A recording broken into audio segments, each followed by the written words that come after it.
प्यारे बच्चों नमस्कार। स्वागत है आपका चैनल कृष्ण क्लासेस में। आज फिर एक नया सवाल समांतर श्रेणी से एक्सरसाइज 5.2 का नवा सवाल है। एक सीधी सी बात दी गई है कि यदि एक एपी का मतलब समझते ही हैं, समांतर श्रेणी अर्थमेटिक प्रोग्रेशन के तीसरे और नौवें यानी कि थर्ड और नाइन्थ टर्म दिए गए हैं 4 और -8, तो इसका कौन सा पद शून्य होगा। तो हमने आपको बताया है कि जब भी कोई सवाल पढ़ो तो उसमें क्या क्या दिया है सबसे पहले उसको नोट करो। थर्ड टर्म कितना है? थर्ड टर्म है 4 और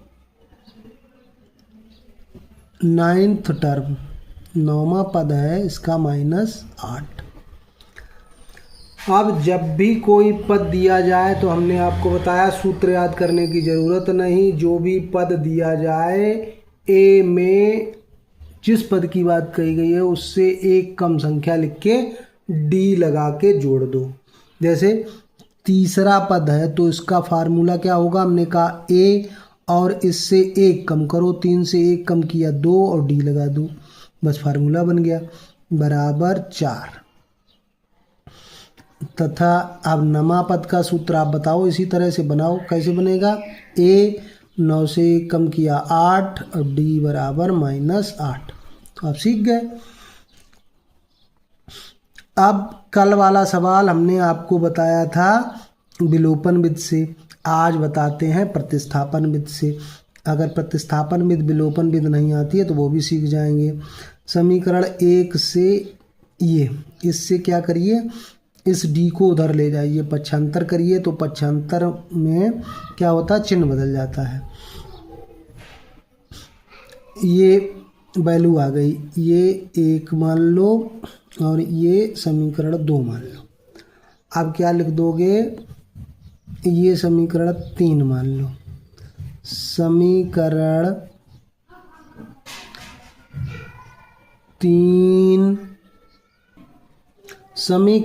3 से ए का मान, हमेशा किसी समीकरण में 2 चर आपको मिलेंगे, 2 वेरिएबल मिलेंगे। एक वेरिएबल का मान दूसरे वेरिएबल के पदों में निकालो और जिस समीकरण से निकालो उसमें न रख के दूसरे में रख दो। ए का मान समीकरण 1 से निकाला है आपने, कहाँ रख दो? 2 में। 2 में रखने पर यही है प्रतिस्थापन विधि। रख देंगे यहाँ ए की जगह क्या लिखोगे? ये वैल्यू लिखी रखी है 4 - 2d। आगे क्या करना है? 8d जोड़ना है और बराबर में क्या आएगा? -8। 8d से 2d, 8 से 2 घट गया तो 6d बचा कि नहीं बचा? -8 और ये 4 उधर जाएगा तो चिन्ह बदलेगा तो हो जाएगा माइनस का। अब दोनों माइनस की हो गई तो जुड़ जाएंगी। डी अगर ज्ञात करेंगे तो माइनस और ये अपान में 6 आ जाएगा और ये वैल्यू आपको पता चल जाएगी 6 2 जा 12 -2। अब डी की वैल्यू जब आपको पता चल गई तो ये डी का मान उठा के कहाँ रखोगे? समीकरण 3 में। समीकरण 3 से ए की वैल्यू प्राप्त करेंगे 4 - 2d। अब डी की जगह कितना रखोगे? -2। अब माइनस माइनस का गुणा हो जाता है प्लस, तो ये +4 हो गया तो इसका मतलब 4 4 8 हो गया। ए की वैल्यू भी प्राप्त हो गई। अब ए डी तो प्राप्त हो गया। उसने कहा कौन सा पद शून्य होगा? माना n वां पद शून्य होगा।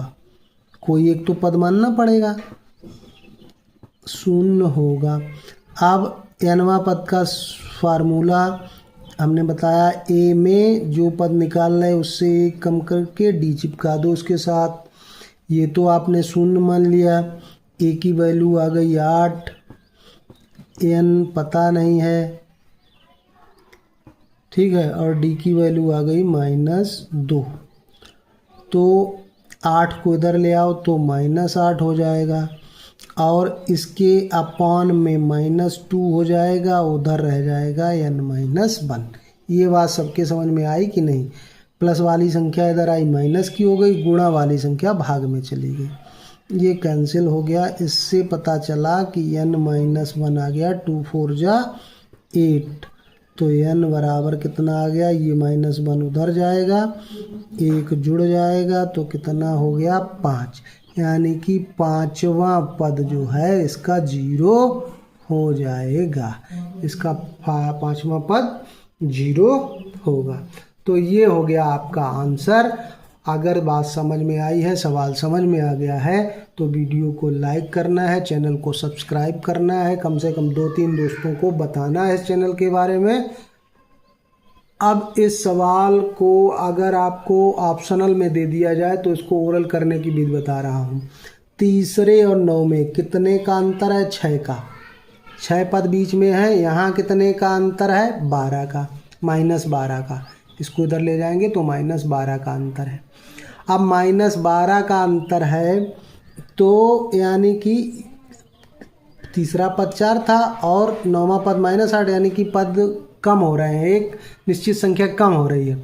तो यहाँ 12 यानी कि एक पद में 6 पद में 12 कम हुए तो एक पद में 2 कम हुआ कि नहीं हुआ।